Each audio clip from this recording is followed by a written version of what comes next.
8 дзень навенны праз заступніцтва святога Карло Акуціса. У імя Айца і Сина і Духа Святога. Амен. Думка святога Карло. Еўхарыстыя – гэта мая аўтамагістраль нябёсы. Разважанне на распачацце. Кожны са святых з'яўляецца асаблівым прыкладам аддання сябе Богу у любові і паслухмянасці. Найбольш пераканаўча сярод іх выразіў гэтую думку святы Павел, кажучы: «Разам з Хрыстом я быў прыбіты да крыжа. Цяпер ужо не я жыву, але жыве ўва мне Хрыстус». Аднак першым сярод найлепшых прыкладаў такой паставы ахвярнасці сярод святых з'яўляецца Марыя, якая ўжо на пачатку свайго мацярынства дала доказ поўнага аддання сябе Богу, вымаўляючы словы: «Няхай мне станецца паводле твайго слова». Такім чынам яна ахвяравала сваё дзявоцкае ўлонне, каб мог прыйсці на свет той, хто прынёс самую дасканалую ахвяру з самога сябе. Дзякуючы любові Марыя стала светлым прыкладам асабовай сувязі Бога з чалавекам. Таксама прыкладам адданай паставы ахвярнасці сярод святых, выбраных Богам, з'яўляецца святы Юзаф. Ён ахвяраваў самога сябе, усё сваё жыццё на службу Богу, прысутнаму ў асобе яго Сына, Езуса Хрыста, і беззаганнай Панны Марыі. Сучасна Бог жадае, каб прыклад найсвяцейшай Дзевы Марыі святога Юзафа быў рэалізаваны ў жыцці хрысціянаў дзякуючы ўзрастанню на глебе асабістай сталасці. Гэта прыклад і заклік для ўсіх, хто верыць у Езуса Хрыста і стараецца яго наследаваць у сваім жыцці.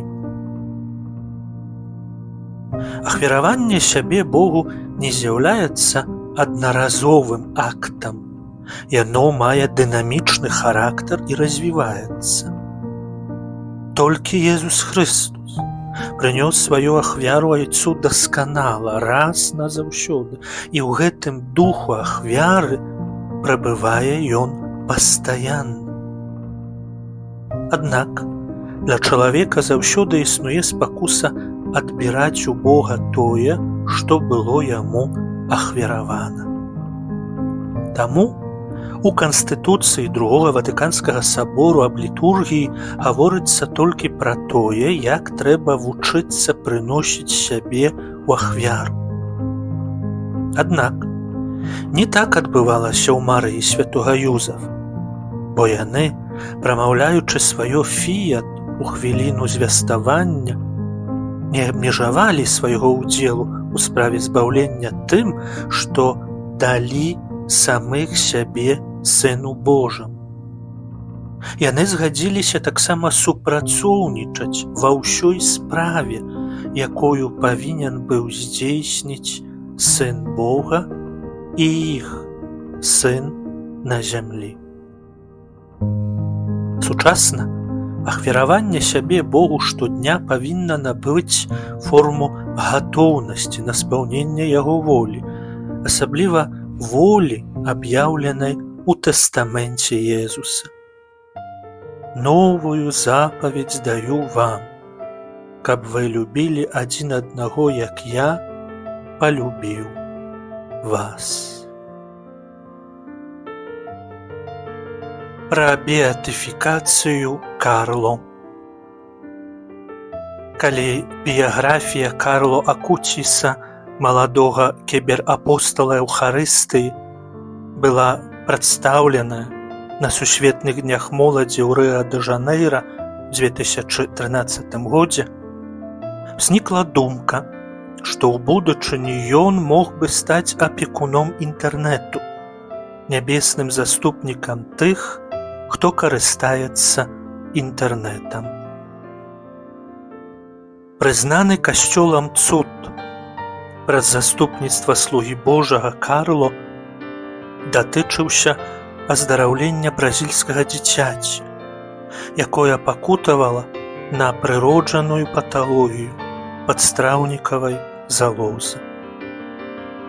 Дзякуючы гэтаму цуду адбылася беатыфікацыя Карло менавіта сёння, гэта значыць 10 кастрычніка 2020 года у базіліцы святога Францішка у Асізі, у Італіі. Урачыстасць беатыфікацыі Карло узначаліў кардынал Агусціна Валліні, дэлегат святога айца Францішка. Беатыфікацыі удзельнічалі бацькі, родныя і сябры Карло. З літаніі да святога Карло. Святы Карло Акуціс, маліся за нас. Дасканалы вобраз дзіцяці Божага, маліся за нас. Мужны апостал жыцця Евангеллем, маліся за нас. Падтрымка духоўная слабых людзей, маліся за нас. Адданы жыццю вераю штодня, маліся за нас. Ахвяравання навенны. Божа наш Ойча, дзякуем Табе за тое, што Ты даў нам святога Карло, які для моладзі з'яўляецца асаблівым прыкладам жыцця, а для кожнага з нас заклікам да святасці. Ты, Божа, учыніў з Эўхарыстыі аўтамагістраль да нябёсаў і дазволіў Карло быць закаханым у Тваім Сыне Езусе Хрысце. Ты таксама даў нам беззаганную Панну Марыю, як нашу ўзлюбленую маму, і дазваляеш пры дапамозе ружанца праслаўляць яе любоў і веліч. Прымі, Божа міласэрны, малітву святога Карло у нашых інтэнцыях, якія мы ўзносім да Цябе праз яго заступніцтва падчас гэтай навенны.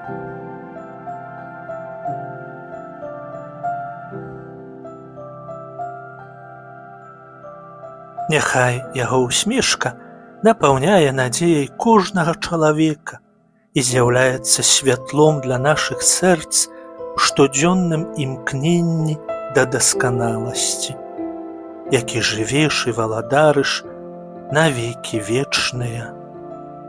Амен. У імя Айца і Сына і Духа Святога. Амен.